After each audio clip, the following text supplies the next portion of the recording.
Hello everyone, good morning, welcome back to our channel. তো দেখতেই পাচ্ছ সকাল সকাল রেডি হয়ে গেছি, বেরোচ্ছি এক্সাম দিতে যাব বলে। আমার এক্সামের সিট পড়েছে এপিসি কলেজে। তো ওই কলেজটা আমি বা মা কেউই চিনতাম না, তাই বাবা প্রথম দিন আমাদেরকে নিয়ে গেছিলো। আর এখন যে ভিডিওটা তোমরা দেখছো সেটা তারপরে কোনো একদিনের ভিডিও। তো আমরা এখন যাচ্ছি হেঁটে হেঁটে, টোটো ধরবো বলে টোটো করে যাব আগরপাড়া স্টেশনে। দেন ওখান থেকে ট্রেন ধরে ট্রেনে করে যাব সোদপুর স্টেশনে। সোদপুর স্টেশনের ওখান থেকে অটো ধরে ডিরেক্টলি যাওয়া যায় এপিসি কলেজে। তো দেখতেই পাচ্ছ অটোর লাইনে দাঁড়িয়ে পড়েছি, বেশ ভালো রকমের লাইন ছিল এখানে। চলেও এসেছি কলেজে। এবার ফার্স্টে গিয়ে নিজের রুম নাম্বারটা দেখে নেব। আর আমাদেরকে না এভরি ডে, মানে 5 দিন এই কলেজে এক্সাম হয়েছিল, 5 দিনই টপ ফ্লোরে বসিয়েছে। আর এই ভিডিওটা যেই টাইমে ক্যাপচার করেছিলাম তখন প্রায় ছিল 44 ডিগ্রি টেম্পারেচার। ভাবতে পারছো এই এত গরমে ওরা কি করে খেলছে, আমি তো মানে ভেবেই পাচ্ছি না। আমাদেরকে কিনা টপ ফ্লোরে বসিয়েছে, ওখানে আমাদের সেদ্ধ হয়ে যাওয়ার মতো অবস্থা। আমার এক্সাম দেওয়া হয়ে গেছে, এখন যাব মায়ের কাছে। মা এখানেই রোজ ওয়েট করেছিল, মা আর বাড়ি ফেরেনি। এখানে একটা দোকান আছে, ওখানে ওয়েট করতো মা। তো তোমাদেরকে টুকটাক একটু কলেজটা কেমন দেখতে সেটাও দেখিয়ে দিলাম। আর এই ভিডিওটা না আমি টুকটুক করে 2-3 দিন মিলিয়ে করেছি, বিকজ আমি তো আর এই কলেজের স্টুডেন্ট নই, এক্সাম দিতে গেছি, এক্সামেরও একটা প্রেশার রয়েছে। তো একদিনে ভিডিওটা করা কখনোই সম্ভবকর নয় আমার পক্ষে। আর এই যে কলেজের একদম লাগোয়া এই দোকানটাতেই মা 2 ঘন্টা মতো ওয়েট করতো যতক্ষণ আমার এক্সামটা চলতো। তো আমি মাকে বলেছিলাম, মা যেখানে ওয়েট করো চলো ওখান থেকে একটু ঘুরে আসি। মা আমার জন্য অনেক কিছুই কিনে রেখেছিল, কিন্তু আমি বললাম মা একটু চা খাবো, বিকজ ওই যে চা লাভার মানুষ। আর এখন এসে ওয়েট করছি সোদপুর স্টেশনে ট্রেনের আসার জন্য। আর বাড়ি ফেরার পথে দেখছিলাম আখের রস বিক্রি হচ্ছিল বাড়ির সামনেই, তো ওখান থেকে কিনে নিয়ে এসেছি আখের রস। আর এখন বাড়ি ফিরে আগে ফ্রেশ হয়ে লাঞ্চ কমপ্লিট করে পড়তে বসতে হবে, বিকজ আমার ব্যাক টু ব্যাক এক্সাম রয়েছে। আর আমি যাদের সাথে কথা বলেছি মোস্টলি সবার এক্সামের মাঝে ছুটি ছিল, বাট আমি অ্যাকসেপ্ট যার কিনা মেজর পেপার ছাড়া আর একদিনও এক্সামের মাঝে ছুটি ছিল না। আর নট অনলি এক্সামের টেনশন বা পড়া, এক্সাম ছাড়াও আমাদেরকে 2টো টপিকের উপর লেখা জমা দিতে হবে ওই এক্সামের টাইমিংয়ের মধ্যেই।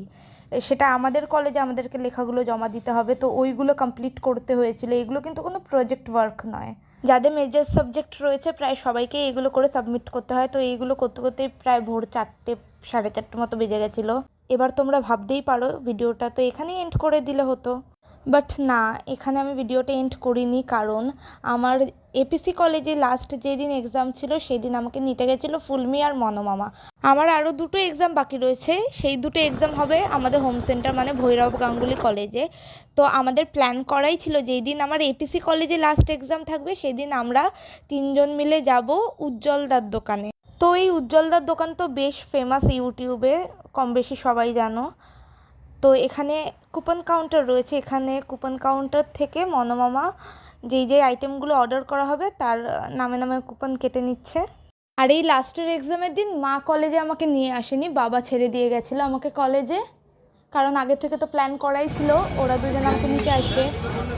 তোমাকেই দেখাচ্ছি, আমরা প্যাক করিয়ে নিচ্ছি খাবারটা, বিকজ আমরা বাড়িতে গিয়ে খাবো, এখানে বসে খাবো না।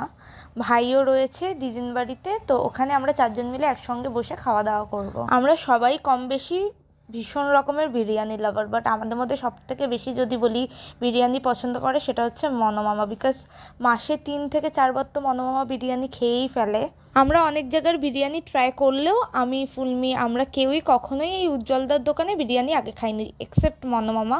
মনোমামা আগেও এখানকার বিরিয়ানি খেয়েছে, তো মনোমামা জানে কেমন টেস্ট। আমরা গেছিলাম এই দোকানটাতে ওই বিকেল 4টে ওরম নাগাদ। তো যার দোকান মানে উজ্জ্বলদা, উনি নিজেও ছিলেন তখন দোকানে উপস্থিত। তো তার সাথে মনোমামা কথা বলছিল, ইনফ্যাক্ট একটা সেলফিও তুলেছে, যেহেতু বিরিয়ানি লাভার বুঝতেই পারছো ইমোশন মনোমামার কাছে ব্যাপারটা। উনি আবার আমাদেরকেও ডাকলেন, আমরা দূরে দাঁড়িয়েছিলাম যে সেলফি তোলার জন্য।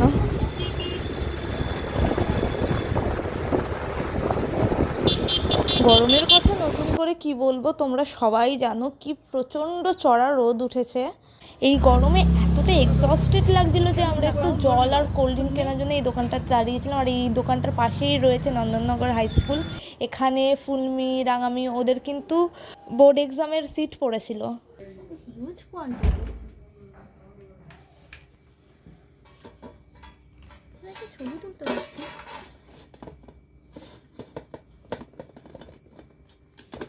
আর আমাদের বাড়ি ঢুকতে ঢুকতেই প্রায় 5টা মতো ওরম বেজে গেছে। তো তারপর আমরা এখন লাঞ্চ করতে বসবো।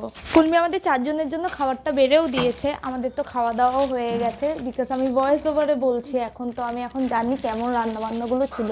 সত্যি বলছি বেশ ভালো লেগেছে আমাদের খেতে। আমি তো কোনো ফুড ব্লগার নই যে এলাবোরেট করে বলবো এমন হয়েছে অমন হয়েছে। আমাদের 4 জনের খেতে যথেষ্ট ভালো লেগেছে খাবারগুলো। তো এরপর তাড়াতাড়ি করে দিদির বাড়ি থেকে আবার বাড়িতে চলে এসেছি, বিকজ তারপরের দিন আমার আবার ভৈরব গাঙ্গুলি কলেজে এক্সাম ছিল। যেখানেই যাই না কেন সব থেকে বেশি শান্তি তো নিজের কলেজেই। তো এই ভিডিওটা এই পর্যন্তই। ভিডিও ভালো লাগলে like, comment, share and subscribe করে দিও। ফেসবুক থেকে দেখলে ফলো করে দিও।